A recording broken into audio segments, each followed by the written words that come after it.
प्रणाम, good morning, Radhe Radhe. मैं हूं संजू मैम, आपको ऋषिकेश एकेडमी में बहुत बहुत स्वागत करती हूँ। तो आज मैं बताने आऊँ जय प्रक्रम, यानी आप 10 मिनट दीजिए, मैं जय प्रक्रम को धुआं धुआं छुड़ा दूंगी। यानी जय प्रक्रम के बारे में क्या होता नहीं होता, जय प्रक्रम के बारे में क्या क्या पढ़ना। तो आप 2 मिनट दीजिए, आपका 5 नंबर पक्का। यानी मैं नहीं कह रही हूँ, आपको लास्ट तक में आप वीडियो देखिएगा तो आपको खुद ही एहसास हो जाएगा कि सही में आज का वीडियो बहुत ही अच्छा था। तो चलते हैं जय प्रक्रम के बारे में, नहीं बायोलॉजी का फर्स्ट चैप्टर, 10th का ये है फर्स्ट चैप्टर। तो चलते हैं आज जय प्रक्रम। यानी ये जय प्रक्रम लाइफ प्रोसेस होता है क्या? तो जीवों में होने वाली वैसी सभी क्रियाएं, जीवों में होने वाली वे सारी क्रियाएं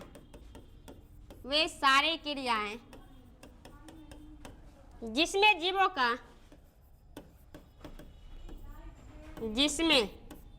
जीवों का अनुरक्षण होता हो, अनुरक्षण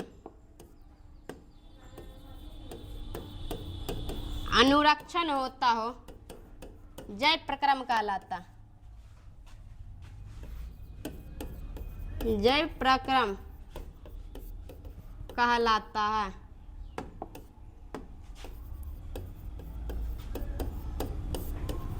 तो कहेंगे जय प्रक्रम होता है यानी लाइफ प्रोसेस होता है कि जीवों में होने वाली वही सभी क्रियाएं जिसमें जीवों का अनुरक्षण होता। अब यही वर्ड समझेंगे, ये जीवों का अनुरक्षण, यानी अनुरक्षण का मीन्स समझेंगे। अनुरक्षण का मतलब होता है कि जैसे मेंटेनेंस हो गया, यानी रिपेयरिंग हो गया। रिपेयर जिस क्रिया के द्वारा जीवों का रिपेयरिंग होता होगा उसी को अनुरक्षण बोला जाता। तो कहेंगे जय प्रक्रम के अंतर्गत आता कौन कौन सा टॉपिक है? तो एक में पोषण आता, न्यूट्रिशन।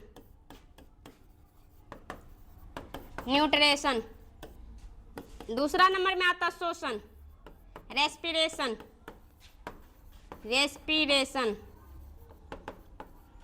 तीसरा नंबर में आता परिवहन, ट्रांसपोर्टेशन। चौथा नंबर में आता उत्सर्जन, एक्सक्रिएशन। तो ये सारी क्रिया आता है जय प्रक्रम के अंतर्गत। ऑब्जेक्टिव में कई बार पूछा जाता है जय प्रक्रम के अंतर्गत कौन कौन सी क्रियाएं आती है। तो एक नंबर में आता पोषण, दूसरा नंबर में शोषण आता है, तीसरा नंबर में परिवहन आता है और चौथा नंबर में उत्सर्जन आता। तो कई बार या आपने सुना होगा कि इसके अंतर्गत जनन भी आता। तो बिल्कुल ये भूल जाए कि इसके अंतर्गत जनन नहीं आता। काहे कि हम ये जानते हैं जीव में होने वाली वैसी सभी क्रिया जिसके द्वारा अनुरक्षण होता है, यानी रिपेयरिंग होता है, जिसके बिना हम बिल्कुल के बिल्कुल जिंदा नहीं रह सकते, वही सब जय प्रक्रम कहलाएगा। लेकिन क्या हम रिप्रोडक्शन के बिना, यानी जनन के बिना तो हम जिंदा रह ही सकते, क्योंकि जैसे हम देखते मेरा जनन करने का मतलब जनन नहीं करेंगे तो मेरा अस्तित्व खत्म हो जाएगा। बेटा पोता होगा तो यानी वो रहेगा, यानी पूरा का पूरा अस्तित्व खत्म हो जाएगा। लेकिन ये सभी हम नहीं करेंगे, पूरा हम ही खत्म हो जाएंगे, तो अस्तित्व की दूर की बात है। यानी इसके बारे में कहें क्या इसके अंतर्गत जनन आता, तो आप जान में याद कर लीजिए इसके अंदर यानी जय प्रक्रम लाइफ प्रोसेस के अंतर्गत जनन नहीं आता। तो आगे चलते हैं पोषण के बारे में पढ़ने। मुख्यतः पोषण होता है क्या? तो कहेंगे पोषण, तो चलते हैं यानी पोषण के बारे में पढ़ने। पोषण का डेफिनेशन क्या होता है? तो कहेंगे वे सारी क्रियाएं जिसमें जीव क्या करता है, पोषक तत्व को ग्रहण कर। पोषक तत्व कहने का मतलब आगे बताएंगे, यानी पोषक तत्व को ग्रहण कर उसका उपयोग करना ही पोषण कहलाता है। यानी पूरा का पूरा पोषक तत्व जैसे हो गया कार्बोहाइड्रेट हो गया, वसा हो गया, प्रोटीन हो गया, मिनरल्स हो गया, खनिज लवण, उसके बाद बहुत सारा फैब्रिक जो यानी कि फाइबर वाला होता है, ये सभी प्रकार, यानी जल हो गया, ये सबको पोषक तत्व कहा जाता है। यानी पदार्थ में, भोजन में पाए जाने वाले रसायन को मुख्यतः पोषण कहते हैं। तो इस पोषक तत्व को ग्रहण करके, उस पोषक तत्व को ग्रहण करके उपयोग करना। अब बिना उपयोग के हम सो जाएंगे, खाएंगे जाके भैंस की तरह सो जाएंगे, तो उसको भी पोषण नहीं बोलेंगे। तो मुख्यतः पोषण कहेंगे क्या होता। तो जीवों में होने वाली वैसी सभी क्रियाएं या जीवों में होने वाली वे क्रियाएं जिसमें पोषक तत्व को ग्रहण करके उसका उपयोग करना ही क्या कहलाएगा? तो पोषण कहलाएगा। इसका डेफिनेशन हम थोड़ा लिख देते हैं।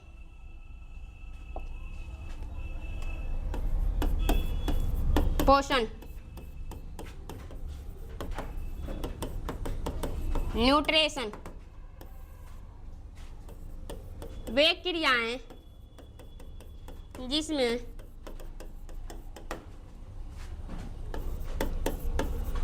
पोषक तत्व को ग्रहण कर उपयोग करना है, उपयोग करना ही पोषण कहलाता, ये न्यूट्रिशन कहलाता। या हम पोषक तत्व के जगह पे भोजन भी लिख सकते हैं, लेकिन वह क्रिया है जिसमें भोजन को ग्रहण कर उसका उपयोग करना ही पोषण कहलाता। तो आगे चलते हैं, पोषण, ये पोषक तत्व क्या होता, क्योंकि ये पोषक तत्व क्या होता, यानी भोजन में पाए जाने वाले जितना भी केमिकल्स होता है, जितना भी रसायन पदार्थ होता है, उसी को पोषक तत्व कहा जाता है। पोषक तत्व के अंतर्गत मुख्यतः जैसे हो गया कार्बोहाइड्रेट हो गया, प्रोटीन्स हो गया, विटामिन हो गया, खनिज लवण हो गया, वसा हो गया, जल हो गया, ये सब फाइबर हो गया, ये सब रुक्षांश हो गया, ये सब पोषक तत्व के अंतर्गत आता। तो आगे एक वीडियो में पूरा का पूरा लाएंगे पोषक तत्व होता है और पोषक यानी कार्बोहाइड्रेट, वसा, प्रोटीन, मिनरल्स, विटामिन होता है क्या, तो अगले वीडियो में आप लोग को बताएंगे। मुख्यतः ये चलते हैं कि पोषण के आधार पर जीव को दो भागों में बांटा गया, जैसे एक होता है स्वपोषण और एक होता है परपोषण। तो आगे चलते हैं, एक बार इसको नोट कर लीजिएगा। तो आगे चलते हैं, पोषण कितने प्रकार, यानी कहेंगे पोषण के आधार पे जीव दो प्रकार के होते हैं। पोषण के आधार पर जीव का प्रकार,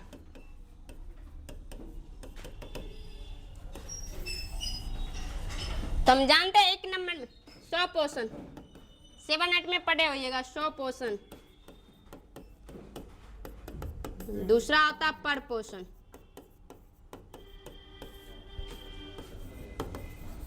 ऑटोट्रोपिक, हेटेरोट्रोपिक,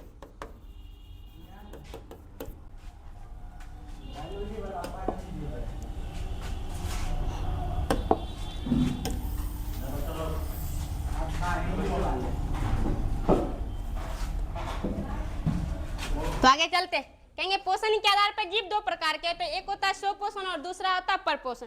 आगे चलते हैं स्वपोषण। स्वपोषण में पहले से लगाओ स्व और इंग्लिश में ऑटो लगाओ। ऑटो का मतलब ये होता है सेल्फ, खुद से ही करना, यानी स्व का मतलब खुद से ही भोजन को बनाना।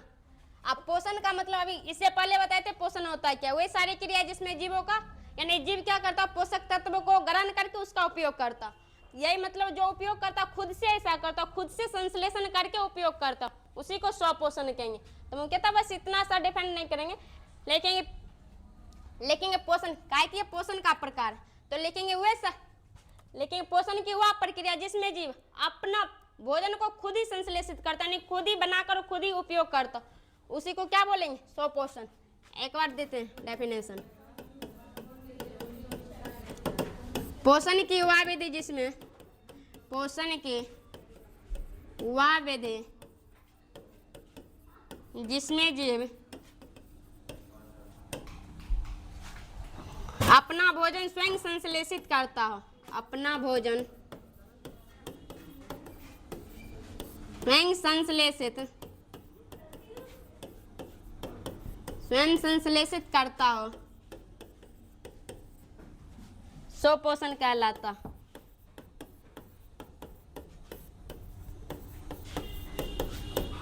या तो दूसरे भाषा में ये भी डेफिनेशन लिख सकते हैं, जैसे कहेंगे दूसरे किसी अन्य पर डिपेंड ना रह के खुद ही करता, उसी को स्वपोषण कहेंगे, यानी किसी दूसरे पर डिपेंड ना रह के खुद ही भोजन का संश्लेषित करके ग्रहण करता, स्वपोषण कहलाता। सबसे ज्यादा इसका एग्जाम्पल याद रखेंगे, हरे पेड़ पौधे, हरे पेड़ पौधे। अब कुछ सवाल वगैरह ले सकते हैं, ठीक, तो मुख्यतः हरे पेड़ पौधे। आगे चलते परपोषण के बारे में, तो एक बार आप लोग इसको नोट कर लीजिएगा। चलिए तो आगे चलते हैं परपोषण के बारे में।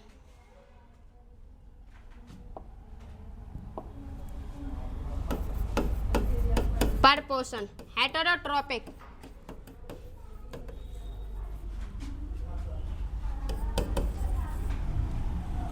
हेटेरोट्रोपिक,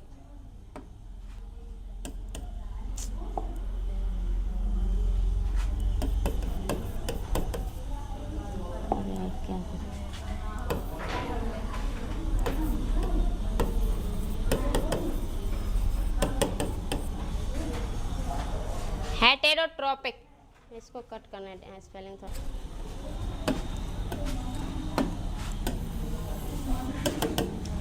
तो चलते हैं, जैसे भी बताए थे स्वपोषण क्या होता, तो कहेंगे पोषण की वह विधि जिसमें जीव अपना भोजन स्वयं संश्लेषित करके उपयोग करता है उसको स्वपोषण बोले थे। और स्वपोषण का एग्जाम्पल में बताए थे हरे पेड़ पौधे, और कुछ थोड़ा बहुत शैवाल वगैरह होता। तो आगे चलते हैं परपोषण, जस्ट उसी का अपोजिट हम बोलेंगे। कहेंगे पोषण का वह विधि जिसमें जीव, पोषण का वह विधि जिसमें जीव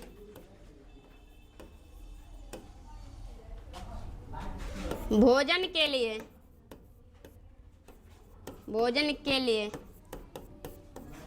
किसी अन्य जीव पर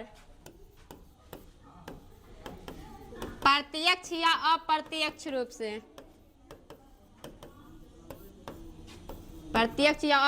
रूप से भोजन ग्रहण करता हो, परपोषण कहलाता है।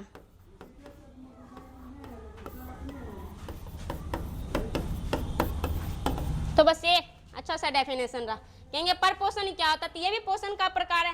यानी पोषण का वह विधि जिसमें जीव पोषण के लिए यानी भोजन के लिए किसी अन्य जीव पर प्रत्यक्ष या अप्रत्यक्ष यानी डायरेक्टली या इनडायरेक्टली रूप से भोजन के लिए दूसरे पर डिपेंड रहता है या दूसरे से भोजन ग्रहण करता हो, परपोषण कहलाता।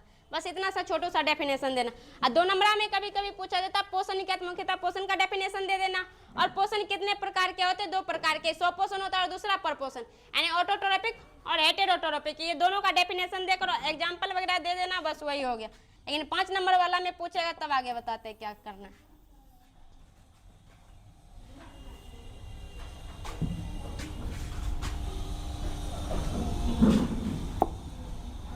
तो इसका पहले एग्जाम्पल लिख लेते हैं। तो इसका एग्जाम्पल जैसे हो गया जू, खटमल, मनुष्य,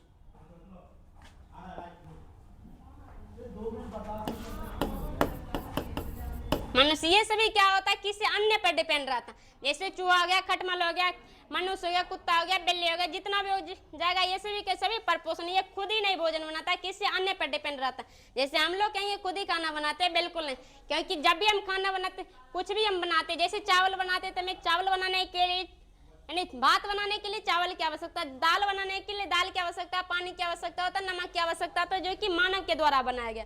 इसीलिए हम कह सकते हैं हम खुद ही नहीं बनाते, बस उसको हम थोड़ा सा सेक्रीफाई करके हम खाना खाते। अब पहले के टाइम में कुछ डायरेक्टली ले लिया जाता था, लेकिन अभी के टाइम में क्या होता है उसको सेक्रीफाई करके थोड़ा सा मिलावट डाल के तब अच्छा से हम खाना खाते। इसीलिए हम लोग भी इसके अंतर यानी परपोषण के अंतर्गत आ जाएंगे।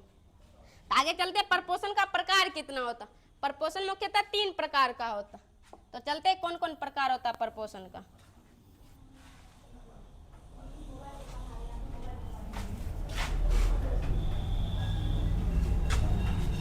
क्या हो गया परपोषण का प्रकार। परपोषण का प्रकार तो कहेंगे परपोषण 3 प्रकार के होते हैं। 3 प्रकार। 1 नंबर में याद रखना परजीवी, दूसरा नंबर में याद रखना मृतजीवी, तीसरा नंबर में याद रखना प्राणी संपोषण। बस यही तीनों का तीनों याद रखना। कहेंगे परपोषण का कितना प्रकार होता है, 3 प्रकार होता है। एक होता है परजीवी, दूसरा होता है मृतजीवी और तीसरा होता है प्राणी संपोषण। तो परजीवी क्या होता है, पर का मतलब होता है किसी दूसरे पर यानी उसके ऊपर रह के या तो अंदर रह के बिना कोई खास ज्यादा हानि पहुंचाए उस पर से भोजन को उसमें से भोजन को ग्रहण करेंगे, उसी को परजीवी बोला जाता है। कहीं ना कहीं ये भी क्या परपोषण का प्रकार है। तो कहेंगे परपोषण की वैसी विधि या वैसी परपोषी जीव जिसमें क्या करता है किसी अन्य जीव के ऊपर या तो अंदर रहकर या तो ऊपर या तो अंदर रहकर भोजन को ग्रहण करता या उससे भोजन को ग्रहण करता, वही कहलाएगा परजीवी। आगे कहेंगे मृतजीवी क्या होता। पहले परजीवी का डेफिनेशन लिखते हैं।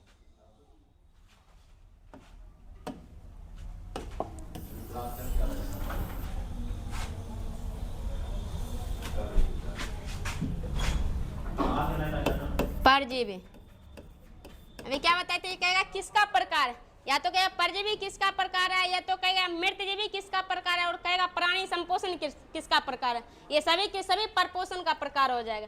तो चलते हैं परजीवी क्या होता, तो कहेंगे परपोषण की वैसी विधि, परपोषण की वैसी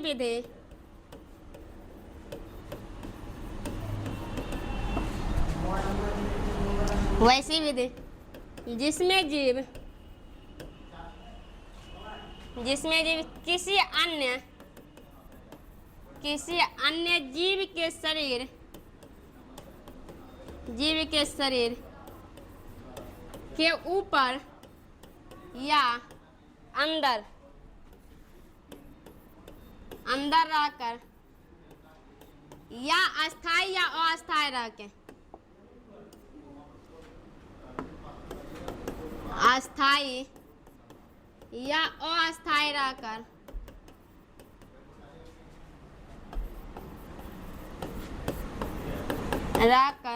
भोजन ग्रहण करता हो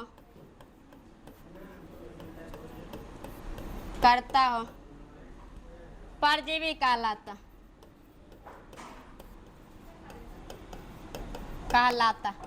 इसको आप समझते हैं कि परपोषण की वैसी विधि जिसमें जीव किसी अन्य जीव के शरीर के ऊपर रह के, अब ये बताते हैं शरीर के ऊपर रह के, जैसे खटमल हो गया हमारे शरीर के ऊपर रहता, जैसे जू हो गया हमारे शरीर के नहीं कि माथे में रहता है, कभी नौफारा लगाएंगे निकल जाएगा।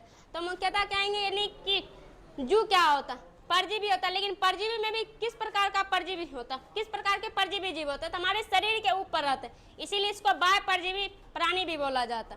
तो शरीर के ऊपर रह के, यानी शरीर के ऊपर रख और अस्थायी रूप से रखे। कभी कभी ऐसा भी जीव होता है जो कि अस्थायी रूप से रहने लगता है, या तो अस्थायी रूप से रखे, जैसे हमारे शरीर के अंदर जैसे कीड़ा हो जाता है जिसको जोंक बोला जाता है, फीता कृमि गोल कृमि जिसको बोला जाता है, वो कभी भी निकल जाता है। और जैसे हमारे माता में बताए थे जैसे जू होता, उसको कभी भी हम निकाल सकते, इसीलिए उसको अस्थायी बोला जाता है। यानी शरीर के ऊपर या अंदर रह के अस्थायी या अस्थायी रूप से रहकर भोजन को ग्रहण करता हो, क्या कहलाएगा, तो परजीवी कहलाएगा। तो परजीवी कहेगा ये अस्थायी रहने के आधार पर भी दो प्रकार का होता है, जो कि अस्थायी और अस्थायी, जिसको रहने के आधार पे नहीं, यानी ऊपर या अंदर रहने के आधार पर, जैसे ऊपर या तो अंदर रहने के आधार पर जो भी परजीवी जीव ऊपर आता उसको बाह्य परजीवी जीव बोला जाता है, और जो भी परजीवी जीव शरीर के अंदर आता है उसको अंतः परजीवी जीव बोला जाता है। तो मुख्यतः तो उसका स्किप करके रखते हैं। तो इसका कहेंगे एग्जाम्पल क्या हो जाएगा, जैसे जू हो गया, खटमल हो गया, फीता कृमि हो गया, गोल कृमि हो गया, गोल कृमि, ये सब मुख्यतः परजीवी के अंतर्गत आता। तो परजीवी हो गया। अब चलते आगे मृतजीवी के अंतर्गत। अब मृतजीवी क्या होता,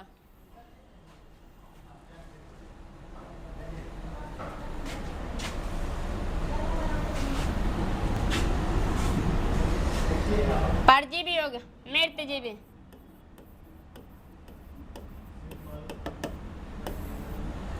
तो कहेंगे ये भी एक प्रकार का परपोषण का विधि है। तो कहेंगे परपोषण की वैसी विधि, परपोषण की वैसी विधि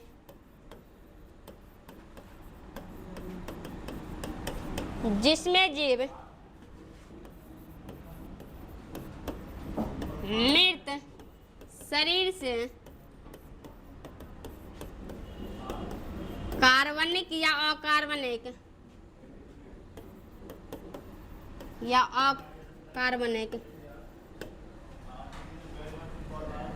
रूप में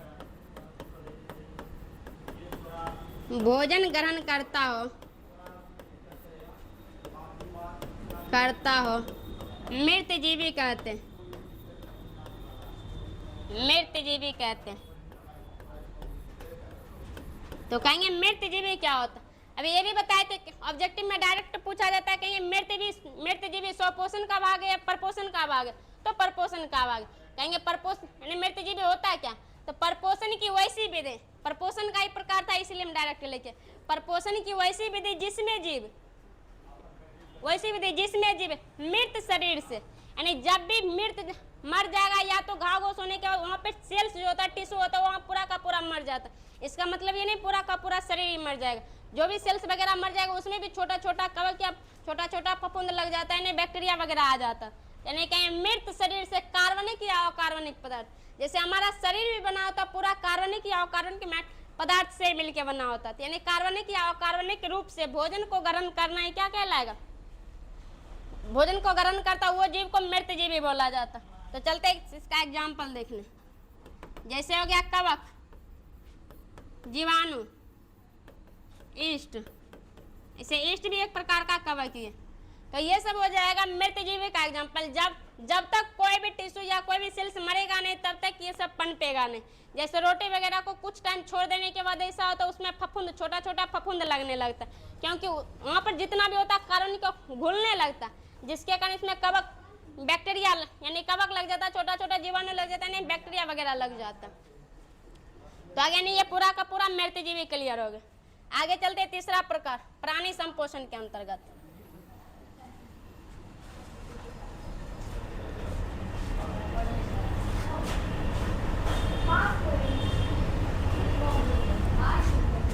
आगे चलते प्राणी संपोषण, होलोजोइक प्राणी संपोषण। अब ये भी कहेंगे एक प्रकार का क्या पोषण का ही विधि। तो कहेंगे परपोषण की वैसी विधि जिसमें परपोषण की वैसी विधि जिसमें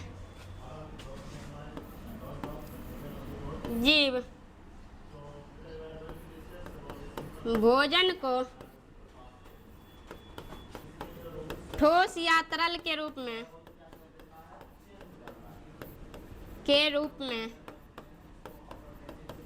अंतःग्रहण करता हो प्राणी संपोषण कहलाता। प्राणी संपोषण कहलाता।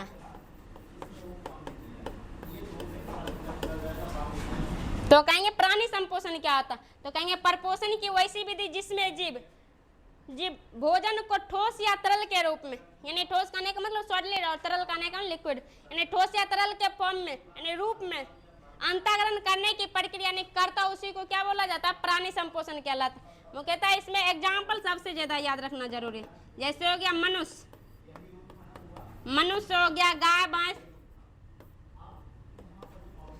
भैंस, सर्प, मेढक, ये सब कहेगा किसके अंतर्गत आता? तो प्राणी संपोषण के अंतर्गत आता। वो कहता बस इतना याद रहेगा तो 5 नंबर वाला में भी पूरा का पूरा हो जाएगा।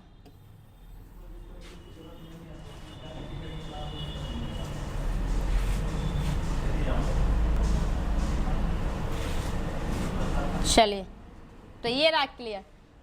तो इससे पहले क्या होते थे, जैसे फिर से एक बार रिकवर करते हैं। तो सबसे पहले पोषण बताए थे। पोषण क्या होता है? डेफिनेशन बताए थे। यानी पोषण का और पोषण के आधार पर जीव 2 प्रकार का होता है, एक होता है स्वपोषण, एक होता है परपोषण। स्वपोषण का भी डेफिनेशन बता दी थी, उसका एग्जांपल बस याद रखना, हरे पेड़ पौधे।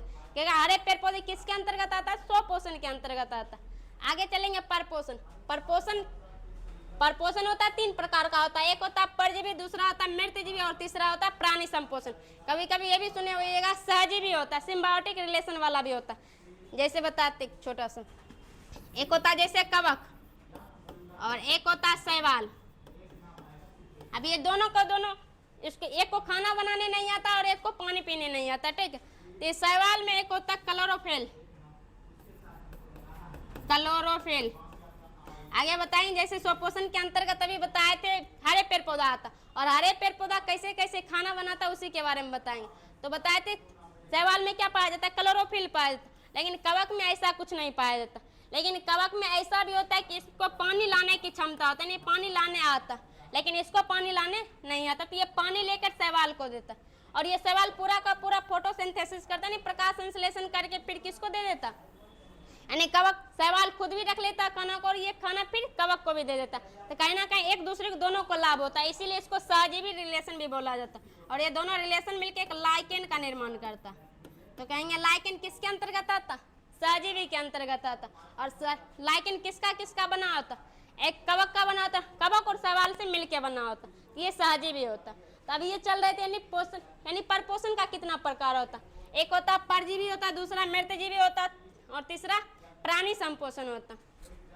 आगे कहेंगे परपोषण क्या होता, तो कहेंगे पोषण की वैसी विधि जिसमें जीव किसी अन्य जीव पे रहकर या अस्थायी या अस्थायी रूप से रहकर अपना भोजन को ग्रहण करता है, उसी को क्या बोलेंगे, परजीवी कहेंगे। परजीवी का एग्जाम्पल याद रखना, क्या कि डायरेक्ट पूछ देगा खटमल।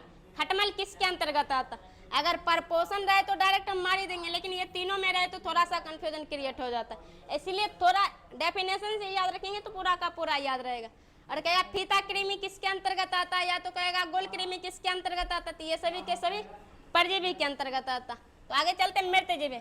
मृतजीवी का यहाँ से डायरेक्ट लगाओ मृत, यानी मृत शरीर से जब हम भोजन को ग्रहण करेंगे, या तो सेल्स मर जाएगा, टिश्यूज मर जाएगा, तो उससे हम भोजन को ग्रहण करेंगे तो उसी को क्या बोला जाएगा, मृतजीवी बोला जाएगा। और मृतजीवी कहेंगे मरा हुआ जीव से, अगर मरा हुआ पत्ती से या लेप से जितना भी तना वगैरह से ग्रहण करेंगे पूरा का पूरा मर चुका होगा, और जो भी कार्बनिक पदार्थ से बना होगा वो पूरा का घुलने लगेगा, जिसको क्या यानी कहेंगे मृत। कार्बनिक या अकार्बनिक रूप से भोजन को ग्रहण करता उसी को क्या बोला जाएगा, मृतजीवी बोला जाएगा। ठीक, यानी कहेंगे कवक या जीवाणु या ईस्ट, ये सब किसके अंतर्गत आता, तो मृतजीवी के अंतर्गत आता।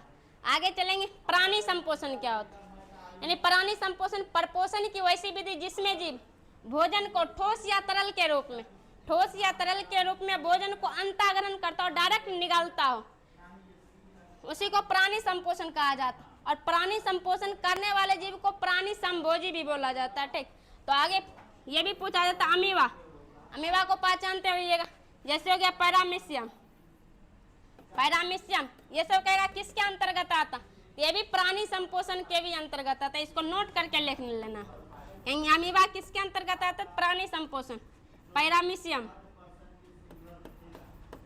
पैरामीशियम किसके अंतर्गत आता, तो प्राणी संपोषण के अंतर्गत आता। या तो मनुष्य हो गया, गाय होगा, हम तुम जैसे 99 जितना भी हो जाएगा सभी के सभी प्राणी संपोषण के अंतर्गत आ जाए। तो आपको हम ये उम्मीद दिला सकते हैं कि आज का वीडियो आपको बहुत ही अच्छा लगा होगा। अगर अच्छा लगे तो अच्छा कमेंट कीजिएगा, इससे हमको बहुत ही मोटिवेशन मिलता। और आगे जो भी अगर अच्छा लगा हो तो वीडियो को लाइक कीजिएगा, सब्सक्राइब कीजिएगा और अच्छा कमेंट करके हमें बहुत धाड़ सा दिलाइएगा। Thank you all.